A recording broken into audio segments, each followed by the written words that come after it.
राजस्थान की लोक कथाओं में बहुत सी प्रेम कथाएं प्रचलित है, पर इन सब में ढोला मारू प्रेम गाथा विशेष लोकप्रिय रही। होम गुर्जर इस गाथा की लोकप्रियता का अंदाजा इसी बात से लगाया जा सकता है कि 8वीं सदी की इस घटना का नायक ढोला राजस्थान में आज भी एक प्रेमी नायक के रूप में स्मरण किया जाता है और प्रत्येक पति पत्नी की सुंदर जोड़ी को ढोला मारू की उपमा दी जाती है।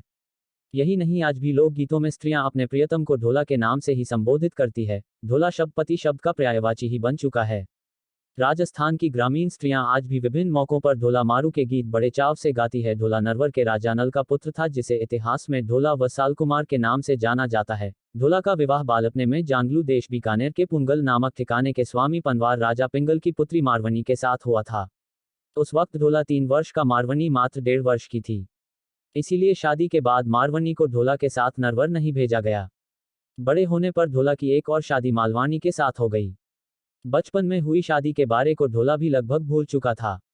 उधर जब मारवनी प्रौढ़ हुई तो माँ बाप ने उसे ले जाने के लिए ढोला को नरवर कई संदेश भेजे। ओम ढोला की दूसरी रानी मालवानी को ढोला की पहली शादी का पता चल गया था। उसे यह भी पता चल गया था कि मारवनी जैसी बेहद खूबसूरत राजकुमारी कोई और नहीं, सो उसने डाह व ईर्ष्या के चलते राजा पिंगल द्वारा भेजा कोई भी संदेश ढोला तक पहुंचने ही नहीं दिया। वह संदेश वाहकों को ढोला तक पहुंचने से पहले ही मरवा डालती थी। उधर मारवनी के अंकुरित यौवन ने अपना रंग दिखाना शुरू कर दिया। एक दिन उसे स्वप्न में अपने प्रियतम ढोला के दर्शन हुए। उसके बाद तो वह ढोला के वियोग में जलती रही। उसे न खाने में रुचि रही, न किसी और कार्य में। उसकी हालत देख उसकी मां ने राजा पिंगल से ढोला को फिर से संदेश भेजने का आग्रह किया। इस बार राजा पिंगल ने सोचा, संदेश वाहक को तो मालवानी मरवा डालती है, इसीलिए इस बार क्यों न किसी चतुर ढोली को नरवर भेजा जाए जो गाने के बहाने ढोला तक संदेश पहुंचा उसे मारवनी के साथ हुई उसकी शादी की याद दिला दे। जब ढोली नरवर के लिए रवाना हो रहा था तब मारवनी ने उसे अपने पास बुलाकर मारू राग में दोहे बनाकर दिए और समझाया कि कैसे ढोला के सम्मुख जाकर गाकर सुनाना है। ढोली गायक ने मारवनी को वचन दिया कि वह जीता रहा तो ढोला को जरूर लेकर आएगा और मर गया तो वही का होकर रह जाएगा। चतुर ढोली याचक बनकर किसी तरह नरवर में ढोला के महल तक पहुंचने में कामयाब हो गया और रात होते ही उसने ऊंची आवाज में गाना शुरू किया। उस रात बादल छा रहे थे, अंधेरी रात में बिजलियां चमक रही थी, झीनी झीनी पड़ती वर्षा की फुहारों के शांत वातावरण में ढोली ने मल्हार राग में गाना शुरू किया। ऐसे सुहाने मौसम में ढोली की मल्हार राग का मधुर संगीत ढोला के कानों में गूंजने लगा और ढोला फन उठाए नाग की भांति राग पर झूमने लगा। तब ढोली ने साफ शब्दों में गाया, ढोला नरवर से रियां धन पुंगल गठियां। गीत में पुंगल व मारवनी का नाम सुनते ही ढोला चौंका और उसे बालपने में हुई शादी की याद ताजा हो आई। ढोली ने तो मल्हार व मारू राग में मारवनी के रूप का वर्णन ऐसे किया जैसे पुस्तक खोलकर सामने कर दी हो। उसे सुनकर ढोला तड़फ उठा। दाढ़ी ढोली पूरी रात गाता रहा। सुबह ढोला ने उसे बुलाकर पूछा तो उसने पुंगल से लाया मारवनी का पूरा संदेशा सुनाते हुए बताया कि कैसे मारवनी उसके वियोग में जल रही है। आखिर ढोला ने मारवनी को लाने हेतु पुंगल जाने का निश्चय किया, पर मालवानी ने उसे रोक दिया। ढोला ने कई बहाने बनाए पर मालवानी उसे किसी तरह रोक देती। पर एक दिन ढोला एक बहुत तेज चलने वाले ऊंट पर सवार होकर मारवनी को लेने चल ही दिया और पुंगल पहुंच गया। मारवनी ढोला से मिलकर खुशी से झूम उठी। दोनों ने पुंगल में कई दिन बिताए और एक दिन ढोला ने मारवनी को अपने साथ ऊंट पर बिठा नरवर जाने के लिए राजा पिंगल से विदा ली। कहते हैं रास्ते में रेगिस्तान में मारवनी को सांप ने काट खाया, पर शिव पार्वती ने आकर मारवनी को जीवन दान दे दिया। आगे बढ़ने पर ढोला उमर सुमरा के षड्यंत्र में फंस गया। उमर सुमरा ढोला को घात से मारकर मारूवनी को हासिल करना चाहता था, सो वह उसके रास्ते में जाजम बिछा महफिल जमाकर बैठ गया। ढोला जब उधर से गुजरा तो उमर ने उससे मनोहार की और ढोला को रोक लिया। ढोला ने मारूवनी को ऊंट पर बैठे रहने दिया और खुद उमर के साथ अमल की मनोहार लेने बैठ गया। दाढ़ी गा रहा था और ढोला उमर अफीम की मनोहार ले रहे थे। उमर सुमरा के षड्यंत्र का ज्ञान दाढ़ी ढोली की पत्नी को था, वह भी पुंगल की बेटी थी, सो उसने चुपके से इस षड्यंत्र के बारे में मारूवनी को बता दिया। मारूवनी ने ऊंट के एड़ मारी। ऊंट भागने लगा तो उसे रोकने के लिए ढोला दौड़ा। पास आते ही मारूवनी ने कहा, धोखा है, जल्दी ऊंट पर चढ़ो, और ढोला उछलकर ऊंट पर चढ़ा गया।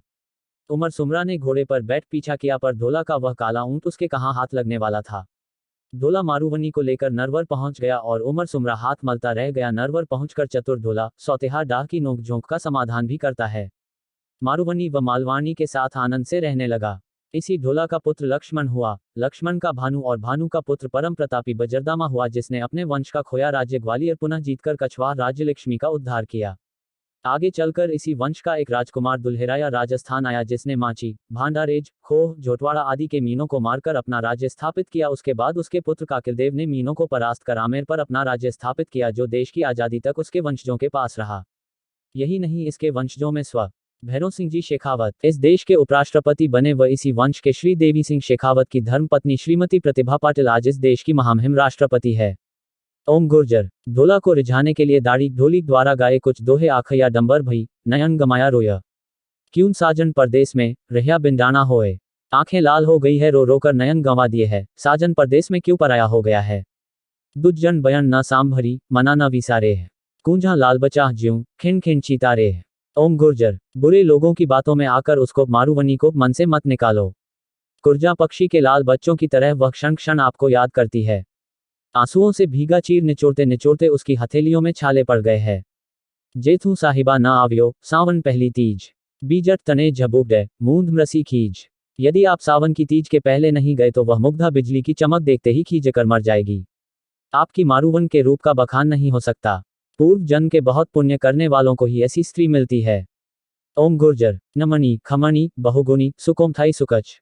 गोरी गंगा नीरजू मन गर्वी तनच। बहुत से गुणों वाली, क्षमशील, नम्र व कोमल है गंगा के पानी जैसी गौरी है उसका मन और तन श्रेष्ठ है। गति गयन, जंग कैट ग्रब, केहर जिमी कटीलंक। हीर दसन विप्रभाधर, मरवन भ्रकुटी मयंक। हाथी जैसी चाल, हीरो जैसे दांत, मूंग सरीखे होठ है। आपकी मारवनी की सिन्हों जैसी कमर है, चंद्रमा जैसी भुएं है। आदिता हूँ उजलो मारूनी मुख ब्रण।